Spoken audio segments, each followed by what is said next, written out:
This episode of Legendary is brought to you by Squarespace. Thanks so much to Squarespace for supporting Gamebreaker. Squarespace is the all-in-one platform that makes it easy, fast, and did I say easy? To create a professional website, blog, portfolio, and online store. For a free trial and 10% off your first purchase on new accounts, go to squarespace.com and use offer code GAMEBREAKER5. Do it right now. Oh, wait. Seriously.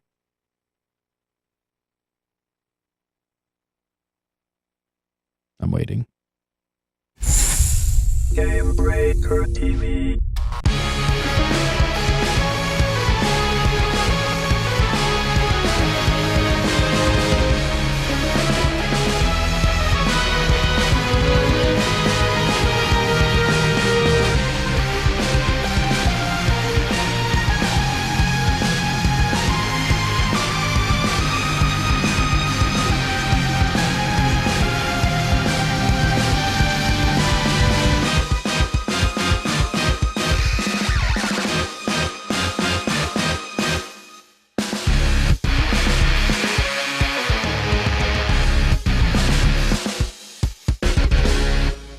What's up, everybody? Welcome to Legendary. This is episode 127. I'm Gary Gannon. Coming up tonight on the show, patch 5.3 has landed, so that means interviews. We'll be digging into a ton of interviews tonight from this week, and somebody check Gunship because everything else is broken. So that's pretty much the news. All that and more, but first, back from his weekend. We're in the Hamptons or something. I don't know. We only got a couple more shows. Josh Allen, aka Lore, before he heads over to Blizzard. Host of the weekly Mario PST, Rapid Fire, all that good stuff. Josh Allen, aka Lore, what's up, buddy? Hey. What's missed happening? You. Missed you too. Where'd you go? Where'd you go? Where Boston. were you? Boston. I was in Boston. I was shipping off to Boston. Get any chata? Yeah, I had to find my wooden leg. Be pig leg. How'd you like Boston? Boston. Go see a Sox game? Sox! It was all right. What was all right about it? What? What was all right about it? It had bars, and I There's went lots of to them. bars. There's lots of bars. Mm-hmm. Boston loves to drink. It's a drinking town. Mm-hmm. I love Boston. You trying to recover? You okay? You all right? Yeah, I'm fine. Oh, perfect. That's how you cure it, right there. More drinking. More alcohol, please. From WoW Insider and right here on Gamebreaker.tv, it's Olivia D. Grace. What's up, Liv? Hello. What's up? I don't know. Are you All back from sorts of Boston? things. Jeff, I am back from Boston. You go back I from Boston? did not have the chowder. You have I the did alcohol? not have the chowder. I always have the alcohol. You go to a Sox game? Potentially, whatever one of those is. What What is a Sox game? Is it football or baseball? Footy. Socks? Obviously, it's football. Well, I don't know. You guys call your teams all sorts of things. Wait, is it baseball? No, it's baseball. Damn it, Josh Allen. Chatham is blowing the F up right now. Blasphemy! Don't even know. Well, how should I know? Chat room, honestly. She's only from the EU. Exactly. We don't follow your American football and baseball out here. Your World Series. We don't follow your silly World football. Series. Football. Yes, quite. We're much too dignified and refined. No, we play rugby. American football. I love the finger. All right, so let's talk about World of Warcraft, you nerds. All right. I know, we're hopeless. Don't know anything. The fact that any one of us is trying to talk about football or baseball or any sort of sport other than video games.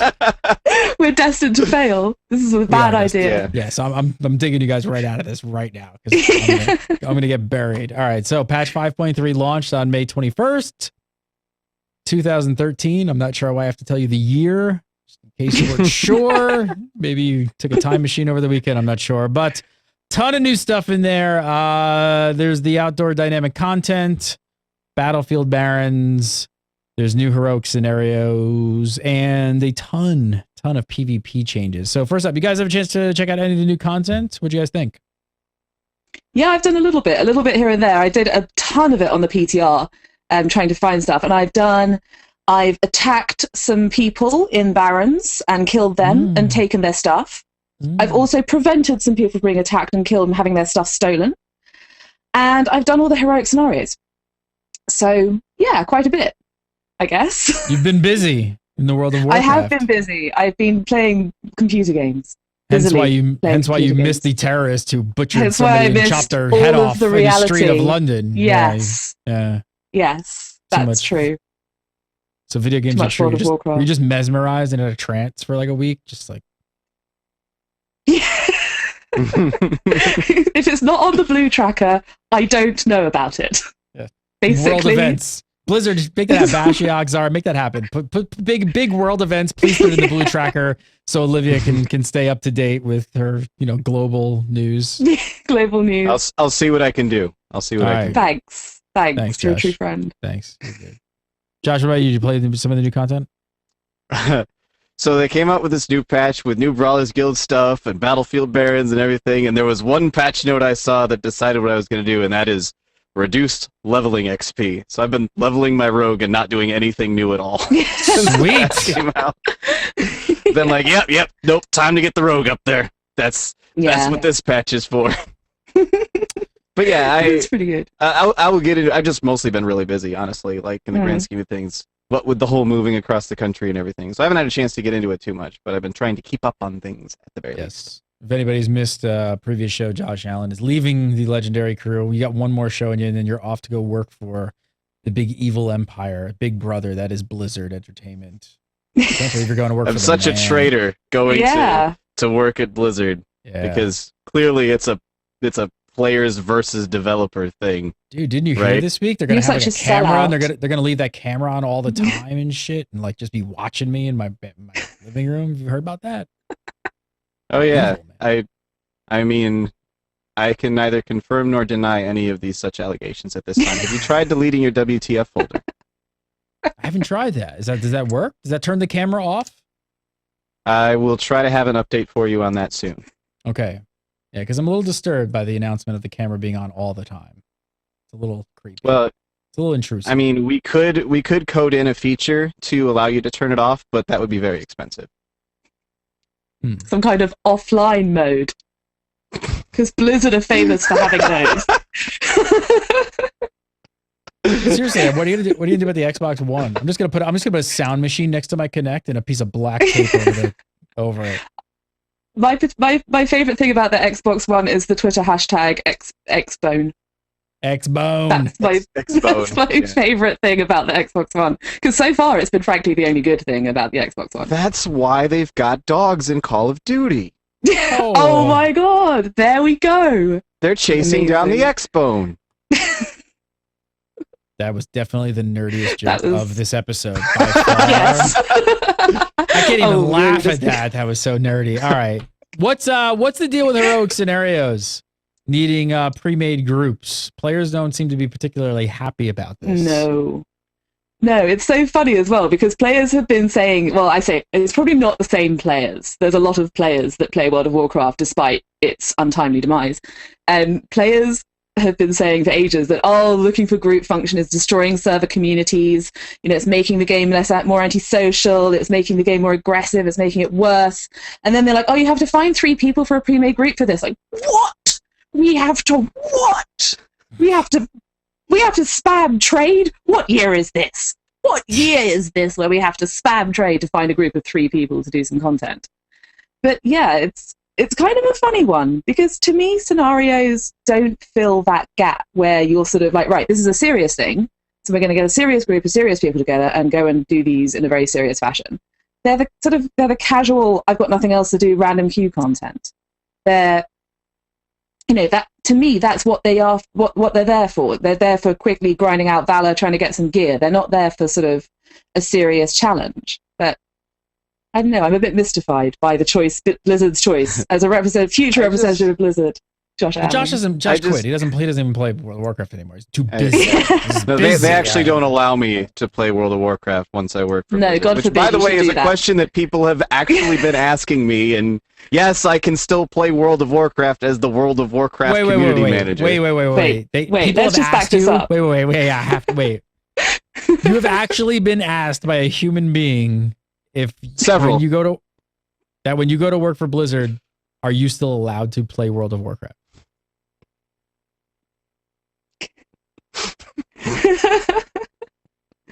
All right. Legendary's taking on a new format for all of you out there. Ready? Here we go. A, B, C, D, E, F, G.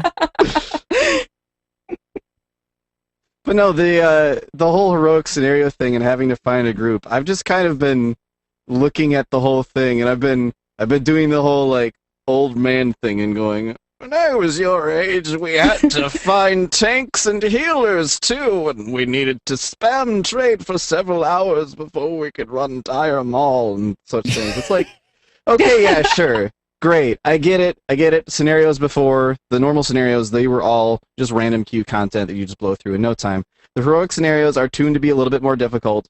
A lot of people have been saying they're pretty fun. They just wish that you didn't have to form a group for them.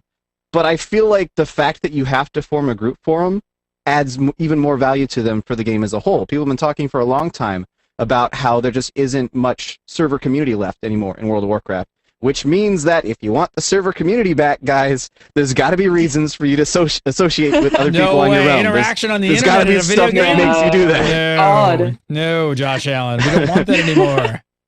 Yeah. I don't know. And I think... Sorry. What?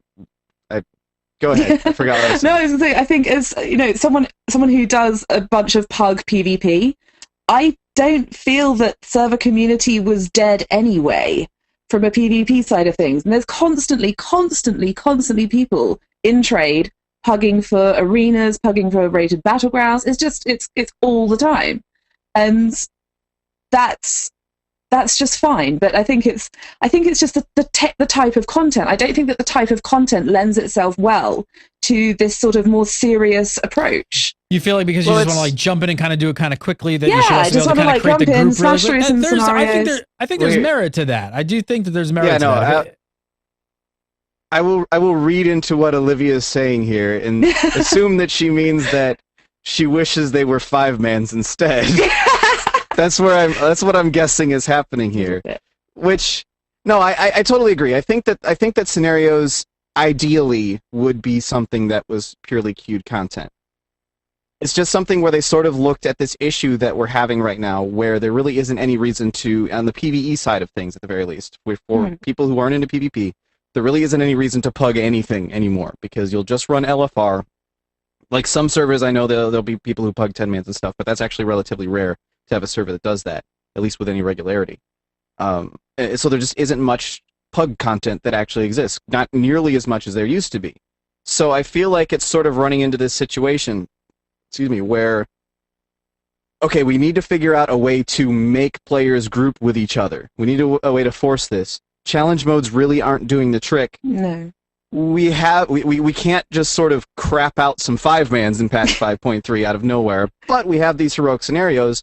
Maybe we can find a way to make that work there. And I think it's just sort of not an ideal fix for it, but I do like that it's something that they did at the very least. Yeah, and I don't know, and I don't know also that they're really, I mean, they're certainly a lot more difficult than the normal scenarios. There's no debating that. The normal scenarios are so ridiculously easy, but there's no debating that they're certainly more difficult. But the Blizzard thing at the moment for explaining why content requires pre-made groups, like the challenge modes, is they're too hard for a pug. Like, you couldn't do this as a pug because you need the organization of a communicating, organized group. And I don't think that's the case for the heroic scenarios. No, I think it's true for challenge modes, but I don't think it's true for heroic scenarios. And I think that's probably fair. I do think that there is some value to still forcing the group to happen from a social aspect. I think there is still some value in that. But I would agree that saying it's because heroic scenarios are too hard is probably a little bit inaccurate. We'll go with that. Ambitious. Yeah. It's all right. Yeah, Olivia just I hates agree. people. She's not a people person. She's just a book No, person. God, book- people. Shh. She's a book person. I mean, tell. Can you I'm a tell? book I don't know. I don't know what would tell you that. I don't know what would tell I you like that. books. Hey, also, don't you get like a ridiculous amount of valor from the scenario? Something like 150? Doesn't that seem like a bit crazy? It's almost as much as you get for running 2 LFR wings. Yeah. Yeah, just a tad. So we did. I did research because I can't do maths earlier. I did research instead, and Raid Finder, doing all of the Raid Finder is 360 valor, and doing the entire heroic version of Throne of Thunder, including Raden, awards 480. And there's more. There's a weekly quest to kill Raden, which I believe if you pick that up, you can get over 600, which is the same amount. So for doing the entire of the heroic Throne of Thunder and killing Raden and completing the weekly quest, you get the same amount of valor as you do by completing 4 scenarios on 4 separate days. That seems a little odd to me. A little too much? Dialed up just a little too much? Well, I think it kind of gets back into the whole thing with requiring the groups. If they're going to require the groups, there needs to be a reason to actually do it. There needs to be a motivation for it. And getting that much valor out of it. 150 valor is most of what you need to upgrade a piece of gear now with the valor upgrades back in place. So I think it's just something where they're having to step back and say, okay, we could make this a smaller amount of valor, or excuse me, we could make this a queued thing. Theoretically, we could make this something that you can do in a queue, but we would rather try and force people to actually socialize with other players in our MMORPG. So Olivia in hates order to do Olivia that, hates I don't know if you knew, but Olivia I hate when they do that. God, I hate but that. in order to do that, there needs to be a reason that people would actually do that. And 150 valor is really hard to say no to. Yeah, that's a lot. So I think the problem is more. I think we should sort of flip this question around and say, why on earth don't you get your cap for clearing the entire raid on heroic? Yeah, Josh. What? I can understand. Flip that question. Yeah, I cannot flip that one at all. I think that's dumb. Exactly. I mean, I can understand it from not doing. I can understand not getting your cap from doing the raid finder. Okay, I can wrap my head around that. That's fair enough. But from doing the entire raid on heroic, I feel like you should get your cap. I feel like you should at least get close to it. Yeah, you should. At least getting close to it would be nice. Maybe a little bit of extra having to do outside of it would be okay. But only getting, what would you say, 450, 480? 480 unless you do the weekly quest with Raden. Yeah, so if you're not killing Raden, so basically for 99.9999999% of the player base, you're only going to get like 480 out of your week's worth of rating. And that's not even half of the cap. No, not even half. That is lame.com. Yeah. That is dumb.jpg is what that is. Yeah. Really is. And it's just I don't understand why they're being so mean with the valor and the difference between now and Cataclysm. Mean in the sort of miserly way, not mean in the "you're mean, Blizzard" kind of way. Mean. Blizzard, why are you so mean? Why are you so mean, Blizzard? But it's just insane how hard it is to cap out valor. And I'm not a great raiding person, as you may know, but I'd still like to cap valor, and it just seems so difficult at the minute. And if I have to run heroic scenarios, then I'll do that. But it's annoying. So, Squirrel in chat, I have to bring this up because this is exactly what I was thinking before. He says, that's as dumb as saying GIF instead of GIF. And I was going to I was thinking that because I saw that story today on Kotaku. So, I don't know. I say GIF.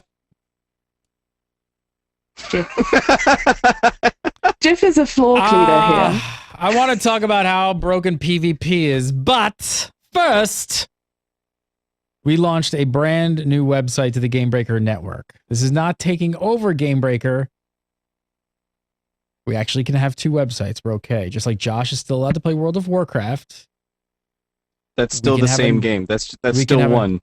Yeah, well, I got asked the same question when we launched the website. People were like, is this taking over Gamebreaker TV? And I'm like, no. This is an addition to Gamebreaker TV. We're becoming a network. So we launched a new website, and we're super stoked. We want you to check it out. It's called Free to Play. The website address is freetoplay.tv, freetoplay.tv. And to kick it off, so we got basically we've got a lot of MMO and browser games. Of course, we've got still a lot to add because there are so many free-to-play games already. So we're building up the database of free-to-play games. But there's a bunch up there right now. Go check it out. And to kick off the launch, we're giving away a video card, a GTX 670, which is a pretty sweet video card. If you don't know about video cards, it's pretty damn sweet. It's actually what I've got in my machine, and it is awesome. Yeah, you've got 7 days left. We're giving this bad boy away. Just go to freetoplay.tv, and you could look for the banner there on the right-hand column. It says free-to-play giveaways. Click on it for the GTX 670 giveaway. And before you ask, I know everybody's asking me this. Is it US only? And to that I say no. No, no, no. I'm probably going to end up... Yay! I'll probably end up in jail for this. Somebody's probably going to put me behind bars for doing a worldwide giveaway because we're not supposed to, but I'm doing it because I love you and I want you to check out the site and it's awesome. So I want everybody to go in on this one. GTX 670, check it out. And you can check in every day and do like some different things on the check-in here every single day to increase your chances to win. So check back every day and do a little tweet thing and that kind of thing. You just click something, it tweets it. It kind of helps us out, spread the word about the new website, and it also increases your chance to win. So check it out today, freetoplay.tv. And while you're there, check out a game. Check out a game. All right, so let's talk about some P versus P. So patch 5.3, basically it introduced a whole bunch of content, and it turns out, it broke it all. Apparently, a ton of PvP content went into the game, and then it went straight back out again. So the new Battleground is broken, the queue system is broken, and the vendors are also, yes. Did you guys hear about this? They're broken. You guys know that Tyrannical Conquest achievement, right? The one you get for earning 25,000 conquest in a season? Well, that was apparently awarded too early to a bunch of people, which meant they could buy conquest gear for honor. So apparently shit's broke. What are they doing about this? What happened? What's going on? Basically, this actually, funny enough, the Tyrannical Conquest achievement, this is not the first time it has broken. It's actually broken. It launched at 5.2 and broke immediately. Was calculating conquest gained incorrectly. And funny enough, they launched 5.3 and it broke again. And basically, I logged onto an alt and logged in, went and did my PvP dailies on the Isle of Thunder, handed them in, got the achievement.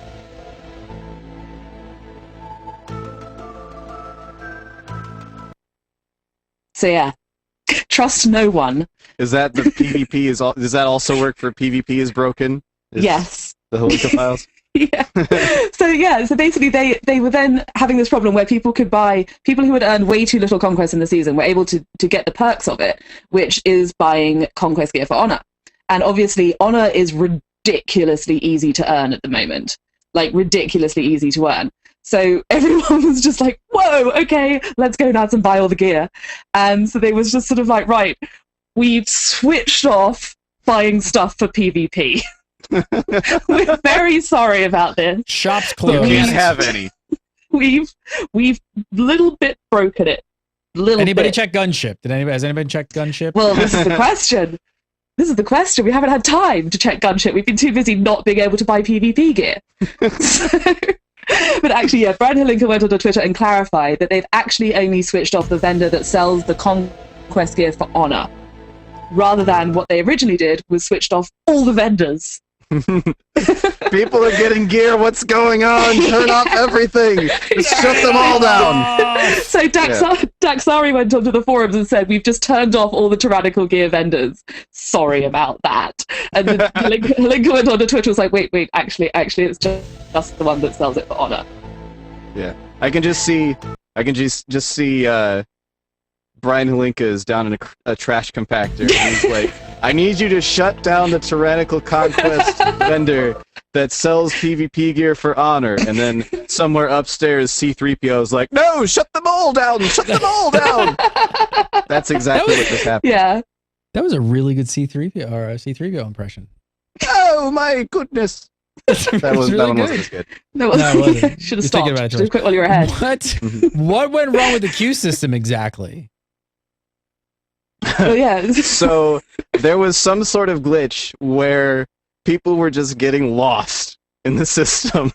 Like they would just forget about them. Just be like, whatever. We'll get these guys into queues instead, and people just be sitting there for like an hour going, "What's going on? Why is no one playing PvP right now?" So yeah. Yeah. That's a bit buggy. I mean, Little- that's something a little we buggy. actually talked about. So people were saying that they were like, in the queue system for like 25 minutes. Didn't Holinka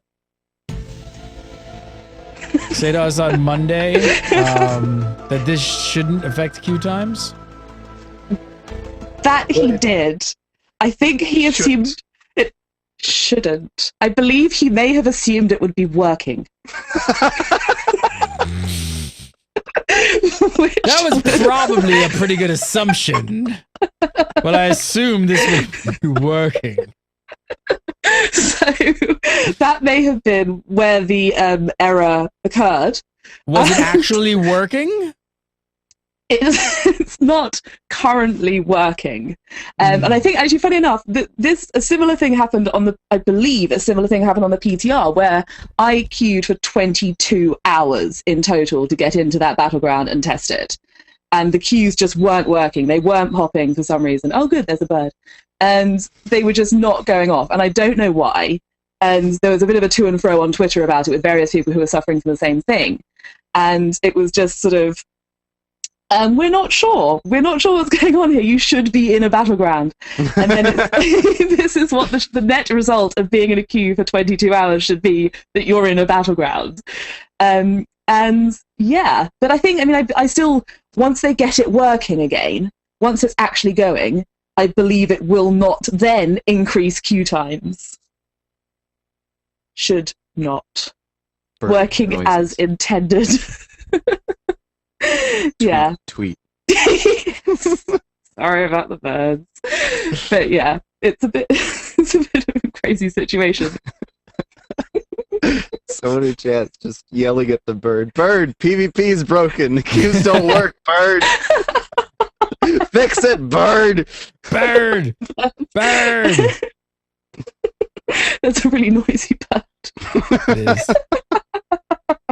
Can you get the Oh, crossbow God. and shoot the damn bird already, please? I've run out of bolts. All right, this is actually pretty Alright. funny. So the Seat of Knowledge, which is the room where Lore Walker Cho hangs out, and also the place where you get the quest for Battlefield Barons. Well, it's had a bit of a problem. I guess you could say it's not working. As intended.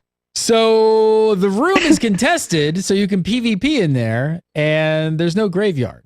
So if you get killed by the opposite faction, your options are basically where to take Res Cygnus, beg Liv to res you, or never play that character again. Seems like reasonable choice. Log of out options. and go home. Sounds good. Have they implemented a hotfix for this? Yes. Yes. We believe they have. Believe. They've gone and Yeah, I haven't gone up there and We haven't- died to test it personally. But yeah, I'm pretty sure I saw a hotfix for that one. yeah. So they put a graveyard in there, I believe, so that you now actually res inside.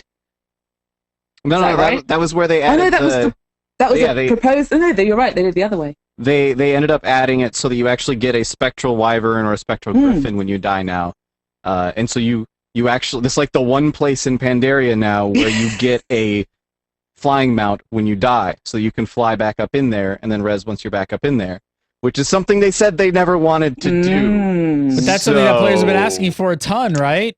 Yeah, just a What do little you- bit. So what do you think? You think they might actually just implement corpse flying in Pandaria? I feel like this was kind of a, oh crap, this doesn't work. How do we fix this right now? Sort of issue. Yeah. Because there were people who were just getting stuck up in there, and like you could ask people to res you, but on servers where like one faction would just flood that area, no one's gonna be able to get a res off. That's not gonna happen. If like you get to a server and there's 20 Horde in there and just like 5 Dead Alliance, guess what? Those 5 Dead Alliance can no longer play World of Warcraft. that's their. I mean, you could take Red Sickness, but then like once you take Red Sickness, that's still like 10 minutes that you can't play World of Warcraft. But and also Not you exactly still ideal. if you want to do the Battlefield Baron stuff, you still got to go back into that room to get the thing, to get the quest done, to actually be able to start the chain over there. So sounds legit. Yeah, it's kind of legit. But yeah, I think it's one of those funny ones where they've said and said and said, we're not doing it, we're not doing it, we're not doing it, we're not doing it, and as Josh says, they're like, oh god, we're out of options. And I think that's sort of like I got mixed up and thought that the option they'd taken was actually to put a graveyard in there, which I thought would be hilariously awful because people would just get so camped. It would have just been horrendous. But it's still a really silly situation where why don't they just do it for the whole place? I don't understand why. I don't understand the thinking behind the refusal to have corpse flying. I just don't get it. I don't either. I will not defend that one. I don't know. I was hoping you'd provide clarity on Blizzard's decision. I can. So what they typically come out and say is that they want it to be a punishment when you die. But personally, I feel that dying is already enough of a punishment. I don't ever have my character die and go, man, whatever, I don't really care. No, it's still, I have to go back and try to do what I was doing again. I've failed at whatever it was. Like, the mob will reset back to full health. The boss I was fighting is not dead. Like, I think there's already enough of a punishment there without also having it be, and I'm going to hate the next 5 minutes of my life. The punishment is in the death, and then you go back and you're fine. I feel like there doesn't really need to be. I just feel like that's a restriction that doesn't need to be there. You know yeah, totally. And it was just like the. You know what they call that? What? Care Bear. I mean, sorry, we could have full PvP looting, and then Gary would scream about that for the next like hour, I'm sure. But... Does that say "forgot my wallet"? Yeah, I forgot my wallet. I forgot my wallet. You like this? This is our advert. This is our spokesperson for freetoplay.tv. Sad alien. Oh, he is a sad alien. But he's got games to play. Alien. Go to freetoplay.tv. He's got games. You don't need a wallet. They're free. Oh, I get. I see what you did there. A, B, C, D, E, F, G. Shut up, Gary Gannon. The hey, Josh, internet's got WoW an IQ of 80. What was that, Liv? Can you still play WoW when you work at Blizzard? What about StarCraft? Can you still play StarCraft when you work at Blizzard? Will they let you play Hearthstone if you're working at Blizzard?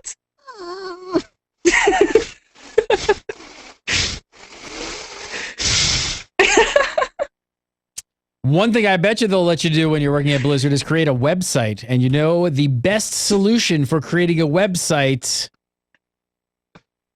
Squarespace.com. If you guys have not checked out Squarespace, you have to. Seriously, Squarespace is awesome. We are creating 2 brand new websites, both with Squarespace. Yes, the Gamebreaker Nation site coming very, very soon.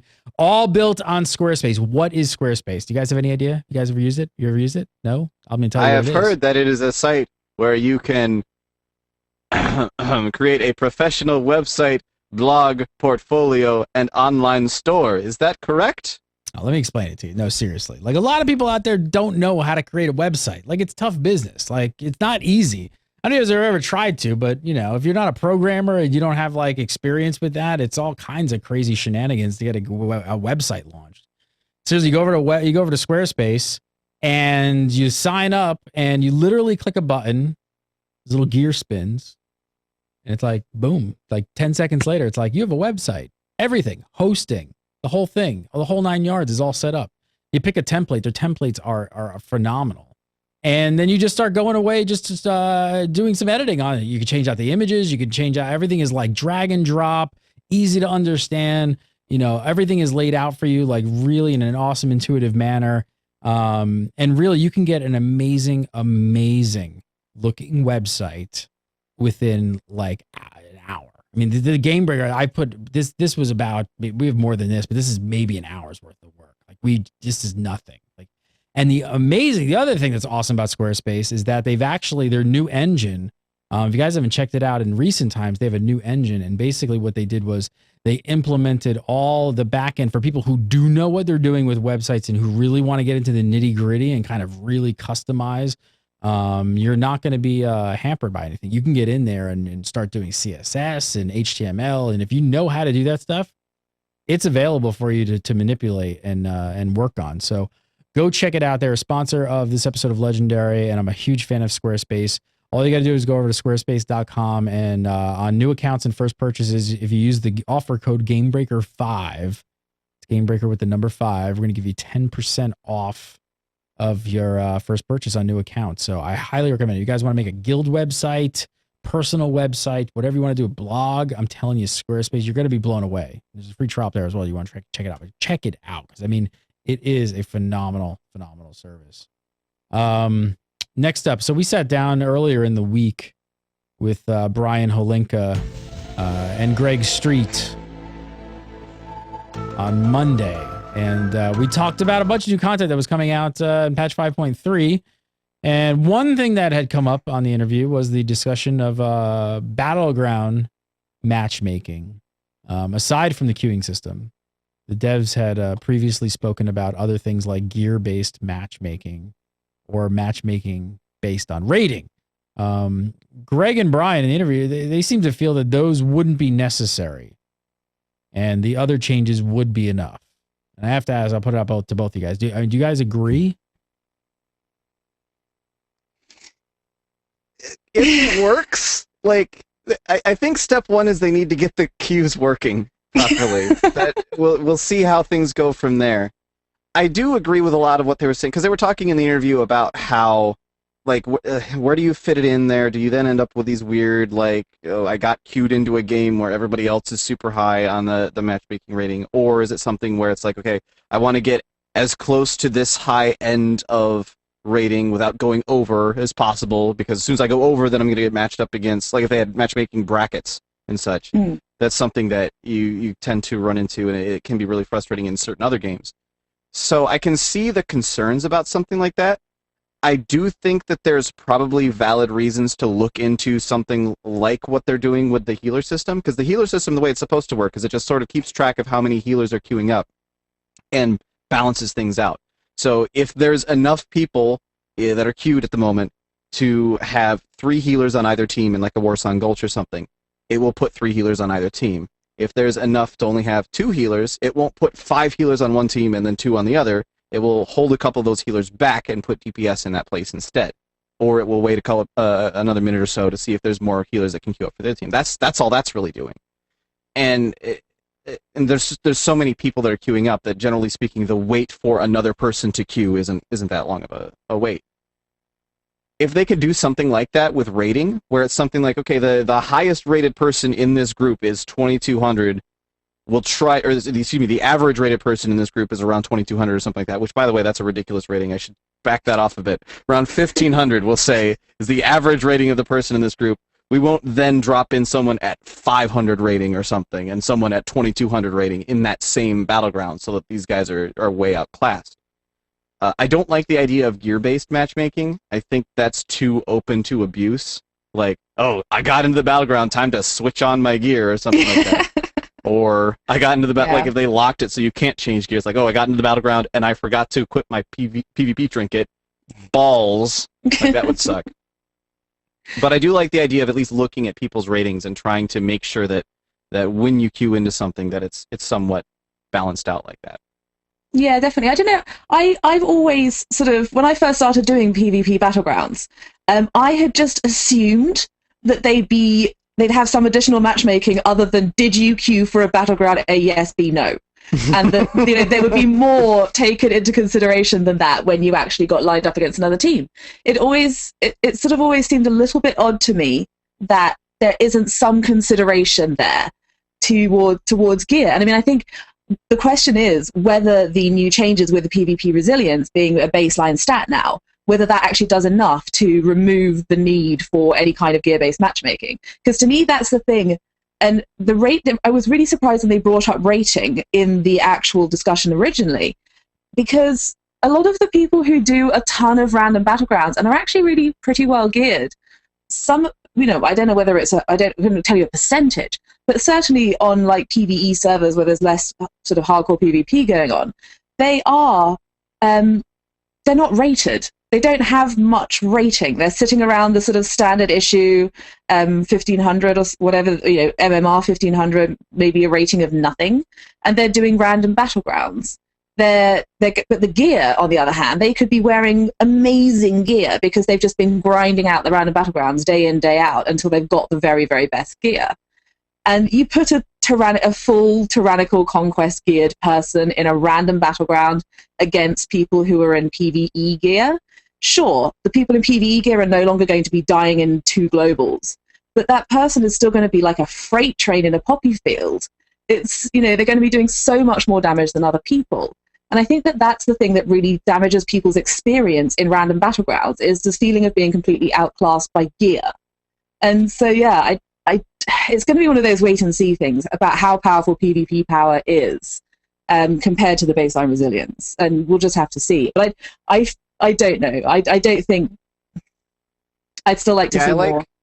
I like the changes that they're making in theory. I like what they're doing. I like the concept of the changes that they're making. It seems like it's headed in the right direction. It's a math problem to get it solved, which is one of my new favorite sayings. But it's basically, it's going to come down to a math problem. If the numbers are wrong, then it will feel awful, and people will say, I hate these changes because this doesn't work. But I feel like the concept is sound. It's just a question of getting the numbers right to where everything lines up and it actually does what it's supposed to. If we can get it into the point where PvE gear is acceptable but not ideal, then that would be awesome. That would be perfect for getting more people into PvP. If we can get something going where maybe you just have a matchmaking rating even in just random battlegrounds, which in my opinion should be separate from your other rating, but not something that it puts in your face ever, not something that you ever see, just a number that it keeps track of in the background to keep track of how good is this person at the PvPs, so that then it'll try to match you in with other people so that you don't get into those random battlegrounds where you're like, I'm just absolutely dominating everybody in here. Okay, never mind. I love when that happens. So cancel everything I just said. I'm not going to pretend I don't love that. I do like the idea of where they're heading here, and I think conceptually it's sound. It's just a question of whether or not they can actually pull it off, if they can get the numbers to line up properly, and if there aren't any other random issues that pop up that I would not be aware of at the moment. So what do you guys think they can do to better balance teams in Battlegrounds? It is a tricky question. I mean, I quite like the idea of having an invisible battleground rating. Like, you could do that according to the damage output. You could do that according to your deaths versus kills. You could do that according to healing output, and just build a rating based on that is entirely separate from your arena and rated battleground rating. That could actually work pretty well. I think that's actually what League of Legends does as well. And League of Legends is, I mean, obviously 5v5 in League of Legends is way different from like a 10v10, 15v15, etc. in World of Warcraft. But that's the system that they use, is you have your ELO rating for your ranked stuff, but you also have like a hidden ELO rating for just random stuff in League of Legends. And it actually works out moderately well, to the extent that if you are really bad at League of Legends, you will generally find yourself in with other people who are really bad at League of Legends, which it means that you still have good games at that point. It means that you still have games where you're matched up against people of even skill and you feel like you can actually accomplish things. And a lot of people don't think that they're bad at League of Legends, and I think that's kind of an example of why that works, is because you go in and you play a random in League of Legends and you go, man, I did awesome that game because I totally dominated the other team, not realizing that the system actually put you into a game where that was possible. So I think something like that would actually make a lot of sense. Nothing that people ever see, nothing to flip out about, nothing that is tied to your honor gear or anything in any way. Not nearly as serious of a rating as the actual like hardcore PvP ratings are, but just something that sits in the background and just sort of shepherds you in the right direction, so that it tries to make sure that you end up in a game that's actually good. Yeah, and I suppose there's a potential like the League of Legends with all the people smurfing who are just like, oh yeah, no, I just made this totally new account with this character. I suppose there's a potential for that as well. But I don't think that that's such a big deal. I think that that's a risk worth taking for much better balance in Battlegrounds. I think it's a good idea. Hey, Josh. Have you tried to find out if you can play World of Warcraft when you go to work for Blizzard? No, I can't. It's a shame you've got to stop. I actually just got a. It's been a big part of your life. Just got an email from Bashiak, and there's no way that I can play World of Warcraft. I'm sorry, guys. Damn, I want to reconsider that. All right, we talked a bit about the gearing systems. They had through Mists so far up to this point, and these have been kind of crazy with the amount of changes that we've seen. Right, we kind of brought that up. Yeah. It's kind of nuts. But so what do you think? Do you think the system they have at the moment is actually going to work? I mean, there's still some pretty reasonable issues with what we talked about. Yeah, for sure. I mean, there's still the nagging world PvP issue. And actually, Brian Helinka went on Twitter earlier, and I found this quite funny, responding to one of the what must have been thousands upon thousands upon thousands of tweets he's got about this. About will PvE gear be better? Have you considered world PvP, Brian Helinka? And he literally just responded saying, I'm not talking about this anymore. I am done talking about this issue on Twitter. He's over refusing. It. I'm sorry. It will be fine. He's just sort of gone. And Brian Helinka refuses to even speak about PvP. What does that say? What does that say? What does that say? America, what does that say when the lead PvP designer refuses to talk about PvP? Well, I don't know what that says. I think they're just sort of in this position right now where they have an idea of where they want to end up with things, and they're trying to kind of figure out how to get there. And that's why we saw the steps they took in 5.2 and then immediately took back in 5.3. And now they're kind of going back even further as time goes on here. And it's looking like in 5.4 they might go back even more for a reason that I can't remember off the top of my head right now, but I remember thinking that earlier. I don't know if you could if you can remind me of what it was I was thinking of, that would be great. We'll get to it. Yeah. You were just just thinking about how you can't play World of Warcraft anymore and you were just getting sad. I'm very sad that I can't play World of Warcraft anymore. You're gonna miss it, Josh. Yeah. But no, I don't know. I think there's still things that they're ironing out. I think they've got themselves into a position now, the people who've been talking to them about the problems with it so far for quite some time, with the world PvP issue and the tanks in PvP issue. And that was kind of something that they said in the interview. We don't really have a solution for it. So what we've done is heavily nerfed tanks in PvP. Yeah, we couldn't really think of anything better, so we've made them much more replaceable, is what we've done essentially. So I don't know, I think they've got this system and they're kind of going to stick with it and see how it goes, because, they've got to try, and it'll be interesting to see how it turns out. And they do have the adjustment available there with the PvP power, where they can dial it up and dial it back and fix damage versus resilience with that. And I've been glancing at chat through this conversation, and people are saying, "Oh, PvP power is too weak. It's too weak. It's too not enough damage and everything." And everyone else and other people are saying, "Oh no, it's too strong. It's too strong." And PvP is subjective. And it's really hard to gauge whether something is too weak or too strong until we've had this system for a while and they've worked out the numbers. I think it'll work, but I'm prepared to be incorrect. I definitely have made a very big note to myself. Once I start working at Blizzard, go ask Brian Helinka what the F is going on. What? Please explain all of this to me so that I can explain this to other people, because I don't. What about PvP gear and PvE then? So that's not something that's talked about a lot, but it was way more competitive at the start of the Mists than it is now. I mean, should PvPers be able to use their top end gear to get into raiding? It's kind of funny right now. PvP gear is kind of the best way to get into like Raid Finder at the start. Like the 476 Honor gear gets you into the 5.0 Raid Finders pretty quickly. And so you can kind of you kind of go through this step of you get a whole bunch of PvP gear until you have enough to run Raid Finder. You go and you run the treasure trove scenario, so you get a whole bunch of Elder Charms.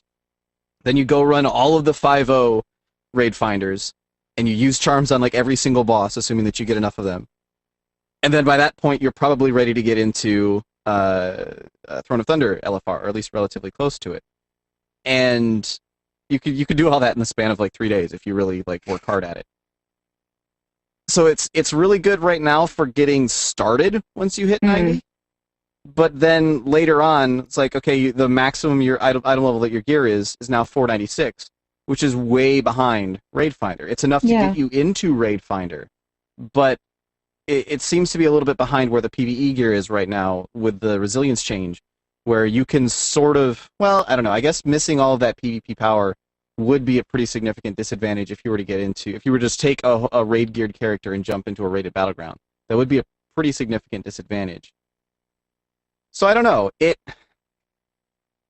I guess that's about where it sits, is it gets you into Raid Finder, but that's about it, and you're going to need to gear up some more in Raid Finder, because 496 item level stepping into Throne of Thunder normal mode is a bit low.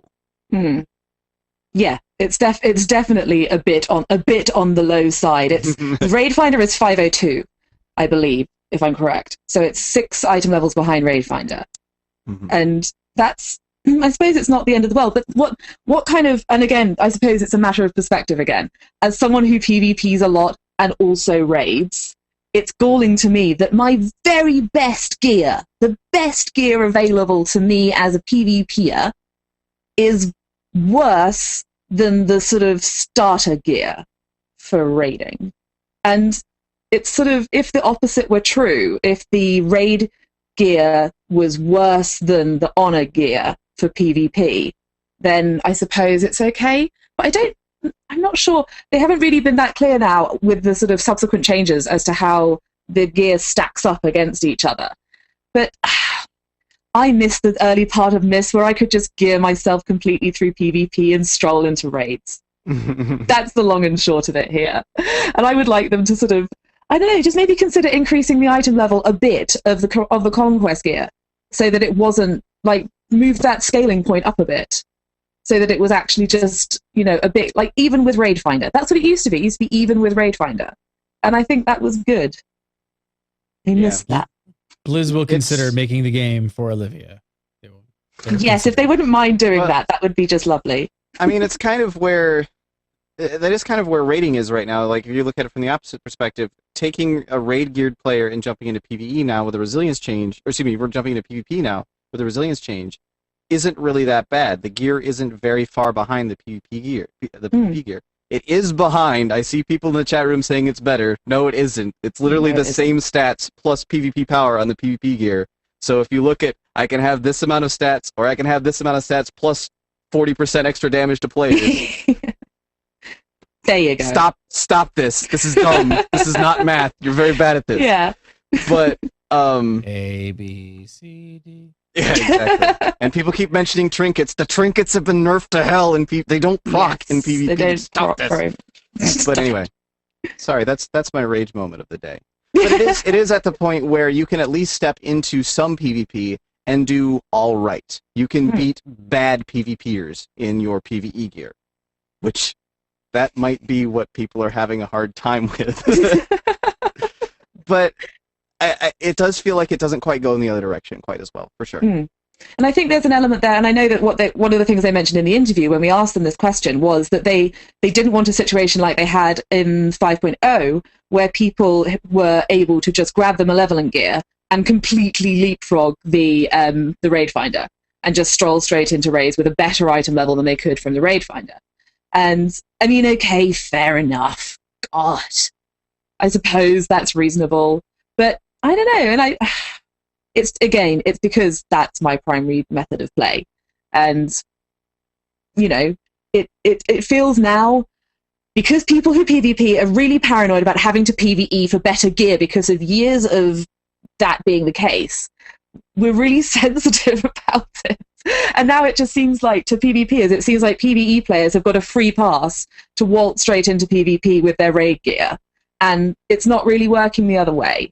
So I don't know. We're probably all just paranoid and delusional. Also, what are PvPers looking forward to at this point? I mean, it looks like the removal with the upgrade system that's solved a ton of problems with the item level escalation. But I mean, I don't know, what are PvPers shooting? What do they shoot for now that once they've gotten their conquest gear? That's something that they actually brought up. I think it was an Arena Junkies interview. They actually brought up.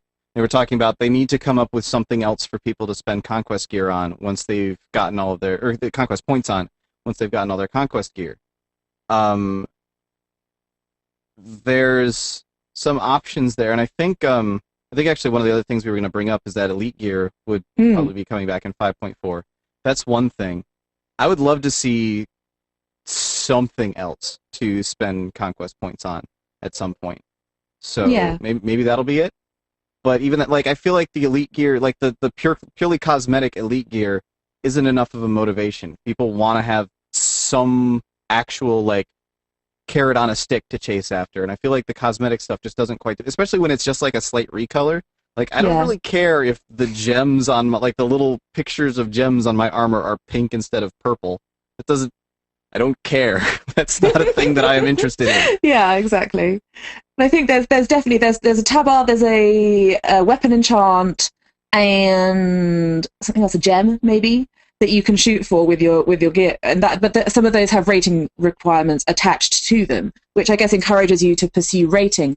But I mean, it's been a problem for a while that people run out of stuff to spend their conquest points on. I mean, at the end of Cataclysm, people were sitting on thousands and thousands of conquest points because they just run out of stuff to buy. And, you know, some people, myself included, PvP because they just really, really love doing arenas. And, you know, it is then frustrating to literally have nothing available to spend your conquest on. And, I mean, then, you know, you do go buy everything that's there just because you've got nothing else to get. But I think it would be really cool if they, I don't know, mounts. Everyone loves mounts. Give us a mount to buy with conquest points. Would that be so hard to have a special mount that you could buy with conquest points, either at a certain rating, so you can get a different mount at a certain rating, or you can get a different mount for a certain higher number of conquest points? They already exist for honor. And, you know, why not for conquest as well? Really cool dragons. Everyone likes dragons. The other thing, you kept mentioning elite gear, and there's an interesting post by Doxaria on the forums that they confirming that elite gear was going to come back in 5.4. What do you guys think that means? It's certainly an interesting one. He was literally, his forum post literally said, quoted a post that said, elite gear is coming back in 5.4, and literally said, yes, I believe that's the plan. And end of post. Which is a little bit trolley of Daxari, actually, because I suspect that he may know more of the intended plan than just that. But I don't know whether it's going to... I suspect it's obviously going to have a rating attachment. That seems obvious to me, because that's what elite gear means. The question is more whether it's going to be of a higher item level than the existing tyrannical gear. Obviously, it'll be new gear by then. But whether it's going to be a step up again. And because they sort of started off with that system, then they went to the system with the upgrades, and now they've gone away from the item level changing because of item level escalation, and now they're going to go back to it again. I reckon we're just going to end up with the same system we had in Cataclysm. At the end of this, it's going to be the exact same system as it was in Cata. Well, because what was so horribly wrong with the Cataclysm system? I don't remember. Like, there was little issues that were... Yeah, there were things. There were issues, yeah, but it wasn't like we need to completely overhaul this problem. Yeah, no. Like, I really loved PvPing in Cataclysm. I thought it was a lot of fun, and I thought the systems were working all right, and it just made a whole lot of sense. And I feel like Myths, with all the changes they've been making, maybe they just haven't had time to vet properly. But I don't... Why? Why so many change? I can understand, and I appreciate the change. And I've said this a few times, like, I appreciate, like, that they're trying to do stuff to make PvP better. I think it's really great that they are actually trying to do stuff to make PvP better. But like you say, I was really happy with exceptions.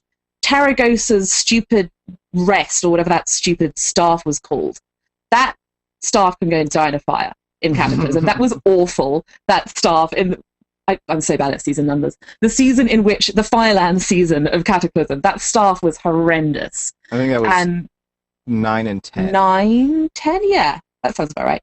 And the legendary rogue daggers. So legendary weapons were a bit of an issue. And there were certain trinkets, Cunning of the Cruel, which dropped from Dragon Soul, Vial of Shadows, that was another issue, and they had to nerf both of those. So PvE gear cropping up was a bit of a pain and frustrating. But apart from that, it worked. It worked just fine. And I'm a bit confused. All right, I'm moving on. We still got tons of show left. So moving on, Icy Veins actually got an opportunity to send a bunch of questions to the whole systems design team. They asked them about PvE balance between ranged and healers, and whether or not the ability for ranged to do damage on the move was getting out of control. Team came I may back have led with you this. astray. I may have led you astray, Gary. That was supposed to be ranged in melee. I'm sorry. It's melee. The team answered with this, said we could certainly go back and improve a lot of cast on the move and instant spells from casters. But on the other hand, we know players think those abilities are fun. Rather than making casters terrible at moving, we'd rather develop a niche that melee are really good at. For example, we could emphasize that melee are really good at cleaving multiple targets, or they could be more survivable, or both.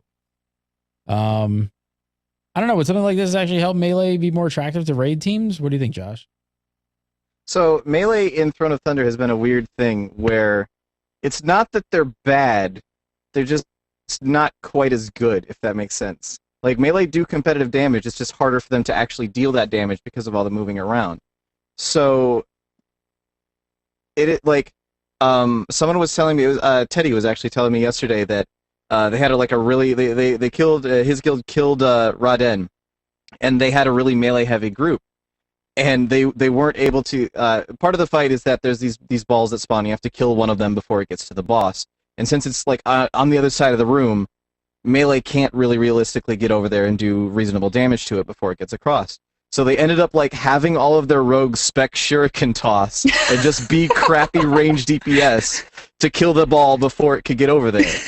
That was what they had to do to get the kill. I mean, granted, at the end of the day, this is still a melee-heavy team that was able to kill the hardest boss that's currently available, or at least the end boss of what's currently available. So the issue can't be too horrifically bad, but it still is really, really frustrating because it sort of leads people to feel like the proper way to kill these bosses is to sit melee and bring in range. And there really isn't ever a situation where you want to sit ranged and bring in melee. So there is an issue. I feel like doing something like, okay, melee are just really good at cleave, or melee are extra... Like, if they made it so that melee are extra survivable, then all that leads into is you want as many melee as you can get, bring the minimum number of ranged, and then the rest are melee, because the melee are going to be easier to keep alive. If they do it where melee are really good at cleave, then that just sort of leads into every fight with lots of cleaving is where you want melee, all the other fights is where you want ranged. So it's a tough one to actually solve. I actually kind of liked the way that they had it working at the end of Cataclysm, honestly, where they just let melee do more damage than range. Like, melee actually just had higher standstill damage output than range DPS. It was just harder for them to actually do that damage. That's something that you have to take the encounter design into mind. But as long as any fight had at least a little bit of movement, it worked out. I don't know that either of these two changes that they were talking about here would really actually fix anything. No, it seems very situational. I mean, looking at that, like, there would just be fights where the cleave is better, and there'd be fights where survivability is valuable, and yeah, it doesn't really fix anything. And, I suppose I don't see why melee shouldn't get to do a little bit more damage, given that they have to be right next to the thing that the tank is running around with at the time when they're doing it. It seems fine. Is this like is this a big issue right now? Is it a big problem, or is it just something that top end guilds are kind of running into? It's something that you do kind of run into at all stages of progression, I think. Just because it's something where when you're trying to kill a boss, especially on a heroic boss, but elsewhere as well, when you're trying to kill a boss, if you're struggling with something, you want to try and make that easier for you to deal with. So if you're on, what's a good example of one here? Let's say you're on Horadon and you're having trouble killing, or you're on Council of Elders is an even better one. You're on Council of Elders and you're having trouble with all the DPS switches on that fight. You really want as many like tab daughters and range, like, so Shadow Priests are really good on Council of Elders. Affliction Warlocks are really good on Council of Elders. Anything that can keep damage rolling on everything all at once without having to move all around the room is amazing. And it kind of means that melee spend a whole lot of time running back and forth. You're like chasing Khazra around all over the place. You're running across the room to go hit the next one, then running back over again. Like even there's a couple of them that you can keep grouped up, but you can't keep all of them grouped up on that fight. And it is kind of an issue that you run into. And then you start looking at that and you go, okay, would this just be way easier if we sat the rogue and brought in a mage, or if we sat the warrior and brought in an elemental shaman or something? And that's a frustrating situation for guilds to be put into when it's then now, do I sit my friend and recruit somebody I don't know so that we can kill this boss? I think it is an issue, basically. Definitely. They also said something really interesting about how they look at class representation in heroic raids. They said, overall, we don't see any classes that are just not brought to heroic rating overall. And the specs that are underrepresented are those like subtlety or arms, where there are multiple DPS specs per class that play similarly and bring similar utility. In other words, it's more acceptable for most DPS warriors to raid as Fury than it is to not have warriors at all. But Enhancement and Elemental feel like fundamentally different playstyles. So we want to make sure they are both brought to raids. So am I reading this right? I mean, is this basically just saying it's okay for arms to suck because warriors can just spec Fury instead? Is that basically? That's kind of what it sounds like. It's kind of like, it's close. Arms and Fury are pretty close together. You shouldn't really mind respecking, right? I ran it through Babelfish, and that's kind of what came out. I was like, I get where they're coming from with this. I think it's unfortunately phrased. I get where they're coming from, though, where it's like, okay, if we're fixing problems and we're faced between, like, the options are Arms and Fury, you want to pick one of the two, the other one is bad, or Elemental and Enhancement, you want to pick one of the two, the other are bad, then yeah, it seems like a bigger issue to make sure that Elemental Enhancement are a little bit more balanced out, because it's like a completely different gear set.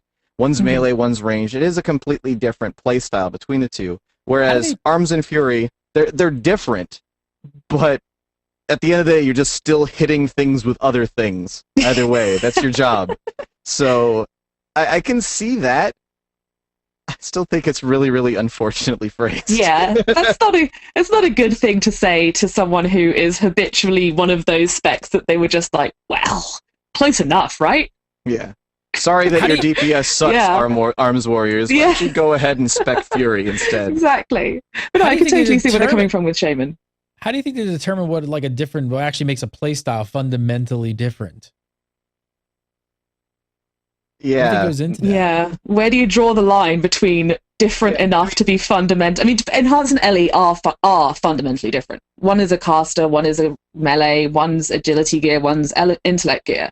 They are fundamentally different. I don't know any shaman actually who play Enhance and Ellie as their two specs. So yeah, that's kind of obvious. Yeah. But then where do you draw the line with other classes where it's less clear cut?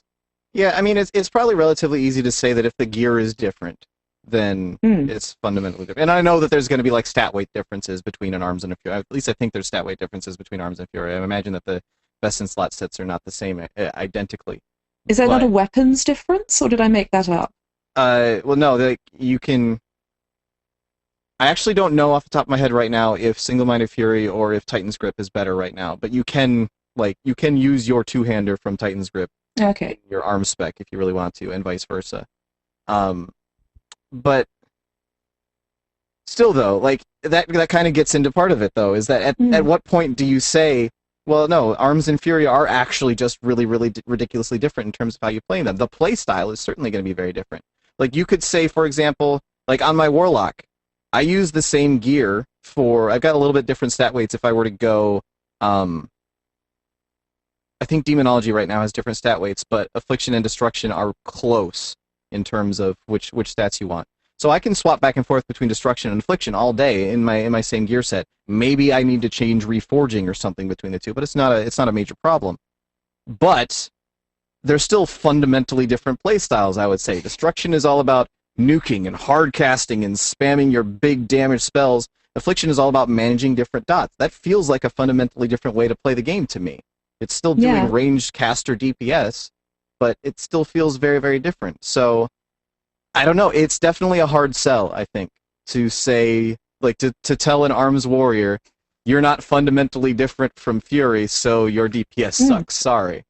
Yeah. It's like, okay, Frost versus Unholy DKs. Mm-hmm. You know, is that fundamentally different enough? And, you know, mages, the different types of mage, are they fundamentally different enough? It's just, when they say that fundamentally different, it's so hard to draw a line. I think the PR department will probably be tearing their hair out over that one. They also went into a lot of detail regarding the decision not to add Tri-Spec in 5.3. So there's a lot more to this answer than we can actually cover here tonight. So go check out the full interview if you want to hear more about that. But here's the part that was pretty telling. They said adding Tri-Spec is one of those decisions that would be really hard to undo. So if we want to evaluate really carefully if the game, absolutely needs it before we do it. At the moment, we don't think the game absolutely needs it. We've talked a lot about Tri-Spec in the past and how convenient it would be, and I think a lot of people kind of feel like it would be, but this is kind of a different way to think about it. I mean, what do you guys think? I mean, do you guys think that the game absolutely needs Tri-Spec? Man, that's another one of those. That's almost kind of a loaded way to phrase that question. Like, does the game absolutely need Tri-Spec? Well, no. No. Does the game absolutely need heroic rating? Probably not. Does the game absolutely need PvP? No, I don't think so. I think the game would probably function if there was no PvP. It would not be nearly as good, but it would be it would literally work. You would still be able to log in to the game. Well, going by that, though, do you think the game absolutely needed dual spec? Well, yeah, exactly. Like, Blizzard, come on. Yeah, guys. Come on. I cannot wait until I get to do stuff like this. Well, it doesn't absolutely need it, so I win. Does the game absolutely need warlocks? Yeah, we do that all the time. Exactly, yeah. Does the game absolutely need paladins? I could say it absolutely doesn't need gnomes, that's for sure. It absolutely doesn't need shaman, Olivia. Shaman. I think you'll find that's pronounced shaman. It doesn't need those either. Olivia, just put a question mark after it. It'll all be okay. Shaman? No? Shaman? Shaman? It's a crazy thing to say. That's our Gamebreaker rule of thumb. That's our Gamebreaker rule of thumb. Yeah, put a question mark after it. You can say what you want. Yeah, the titles. They come up with titles on the site. It's just like, just put a question mark on it. We'll be fine. Okay. Just put a question mark after it. It's fine. But it's a crazy thing to say. Of course it doesn't absolutely need it. I mean, how much does it need? I don't think it. I think it would be really nice to have, because then it would be much easier to have PvP, PvE, and an off-spec. Then, XP Shadow would like to know if Olivia absolutely needs a crossbow. Good question, XP Shadow. Probably not, in all honesty. I have an air rifle. Oh, that'd probably do it. I don't need the crossbow. I've just got guns instead. Yeah. All right, gang. Let's move on and do some viewer questions. But I want to tell you about audible.com really quick. We got a great deal going on with the Audible. They're another sponsor of our show. And go to audible.com/Gamebreaker. Sign up for a free 30-day trial and get a free audiobook. Guess what they got? Yep, that's right. World of Warcraft books on the Audible. You download the app, you put it on your phone, your Android, your iOS device, and you could be downloading one of these World of Warcraft books tonight. You don't have to pick one of these books, your free book, but I just kind of thought that I would point these out. They have 3 of them in the World of Warcraft series, The Tides of War, Stormrage, and Wolfheart. All good choices for your free book. All you got to do is use that URL, audible.com/Gamebreaker. you guys have not checked out Audible, it's the future. It's books, but they read them to you. It's the future. Yeah, Olivia. No more books. Someone's going to read all of those to you. Read the books Okay. to me. No, seriously, these are some great books too. So check it out. Go over They are to great. Gamebreaker and go get your World of Warcraft book tonight. All right, so let's do some viewer questions. If you guys have questions for the Legendary Crew, make sure to send them over to submit@gamebreaker.tv. That's the email address you can use. And we love video questions. We always love video questions. We have a video question. I'm just not ready with it, so I'm going to stall a little bit more while I prepare it and get it ready. And okay, ooh, he apparently likes books as well. So yes, if you have a video question, you can send it to submit@gamebreaker.tv, record yourself on the YouTube, and send us the link. Try and keep it somewhat short, and we will play it right here on the air. So this one, first up from Peter. Video question. Hello, Gamebreaker. Peter here. The price of BlizzCon tickets is below the true market price, which is why people can resell them on eBay. Blizzard should set up a bidding system. Everyone who wants a ticket would place a bid which reflects how much they really want the ticket. At a certain date, Blizzard would sell all the tickets to the highest bidders. Those who really want a ticket would get a ticket. All the money would go to Blizzard and not eBay sellers, and the whole bidding, and it will be a whole lot simpler than the system there now. What do you think? Thank you. Bye. Wow, interesting. Interesting. He's got a point. There's a lot of people who they definitely are underpriced. People do scalp them like crazy. Should they just have a bidding system? But I feel no. I say no. No, I got Well, see, here's the problem. If you set up something like that, then only the people who can afford to buy them scalped off of eBay right now anyway go to BlizzCon. Yeah. Those people are the only people who get to go. End of. Those people. Yeah, sure. They probably are below the market value of what people would pay for them if they were available at a higher price. I mean, that, the benefit dinner for the children's hospital, which was priced much higher, was $500 opposed to $175. That sold out. So people will obviously pay $500 for the benefit dinner, obviously charity thing, but also for a BlizzCon ticket that came with it. But the rest of us who are impoverished gaming writers, we won't be able to go.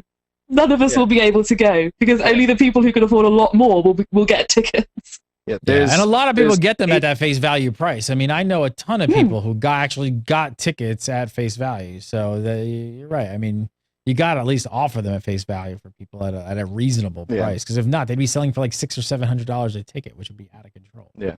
I mean, obviously the scalping issue is a problem, but I don't think making all of the tickets ridiculously expensive is a good fix for that.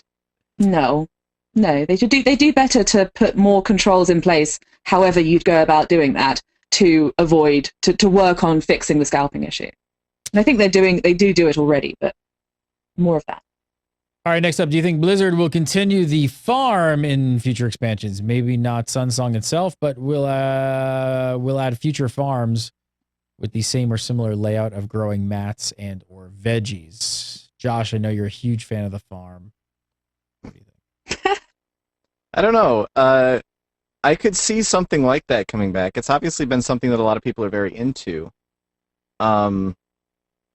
Personally, I would love to see them take that idea and apply it towards player housing in the next expansion. Just give everybody some sort. It doesn't need to be like this is where my house is, like in the Ultima Online sense or something like that, where you have a plot of land and your house is there and only your house is there. It doesn't have to go to that extent, but just something where it's something phased or instanced, where you can say, I went to this place and this is my house, and I can collect things to put in my house. I can invite my friends over to my house. It happens to be where their house is too, but when I'm the party leader, it's my house. So I think something like that would be really, really cool. I would love to see them reuse that system again in the next expansion. And sure, they could give you like a little garden or something to grow stuff in the because let's face it, the farm that you have with 8 plots of land, that's not a farm. That's a garden. No.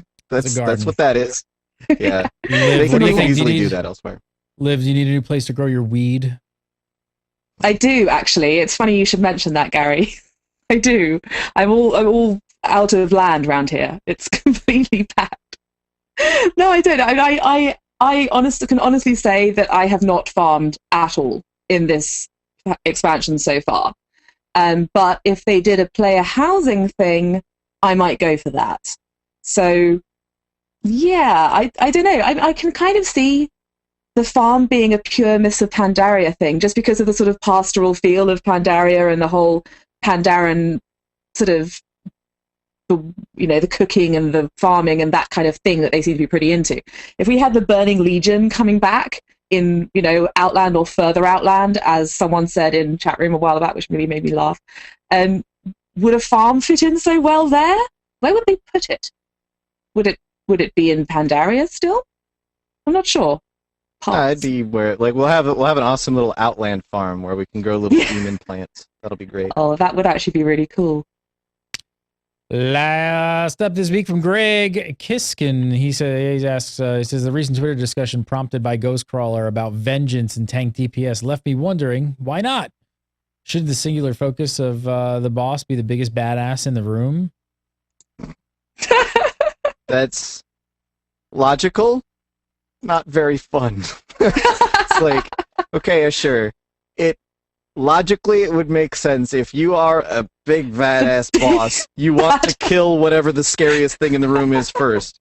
Or maybe go after the healers first. In fact, actually, you know what? If we're going to apply this logic, then healers should be tanks. Because when the healers are dead, then the tank dies. So, There you go. No, but it's just something that wouldn't make much sense for gameplay purposes. Because then what do the DPS do? Less damage than the tank? Yeah, exactly. That's so boring. I think this guy would be, this guy's idea is like to have someone like a sort of boxer in the, the dressing gown who's like strolling in and there's a theme song playing and that's the tank. And then the other people are just like the kick line or something. The girl with the scorecard. What is their role? And it's just cheerleader. Yeah, exactly. So they're just like, yes, you're doing really well, the tank. You're doing really well. And no, it's a bit silly. DPS should be doing damage. Healers should be doing healing. Tank should be being punched in the face. Olivia D. Grace, follow her on Twitter at Olivia D. Grace, and of course go over to WoW Insider as well as Gamebreaker TV right here.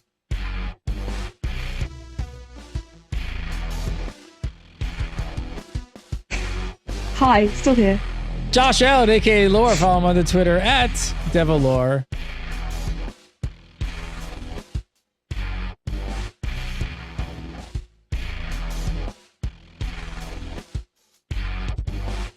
And